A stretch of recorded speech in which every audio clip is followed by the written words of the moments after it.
ইংরেজিতে একটি কথা আছে, a good listener can influence more people than a good speaker, and there lies the importance of being a good listener, being an empathetic listener.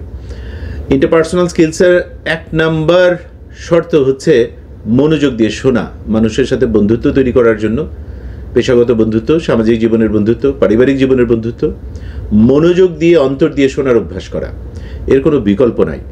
আপনি যখন কাউকে মনোযোগ দিয়ে শোনেন তখন সে অনার্ড ফিল করে, এবং এটা অটোমেটিক্যালি দুজনের মধ্যে একটা মানে পরোক্ষভাবে একটা বন্ডিং তৈরি করা শুরু করে দেয়, এবং এইটার ইতিবাচক আচর পড়তেই থাকবে।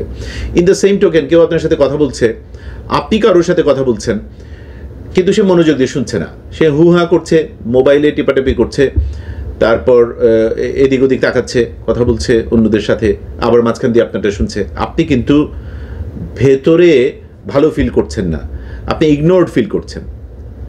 এই কাজটি আপনি যদি কারোর সাথে করেন তাহলে তারাও সেটা ফিল করবে।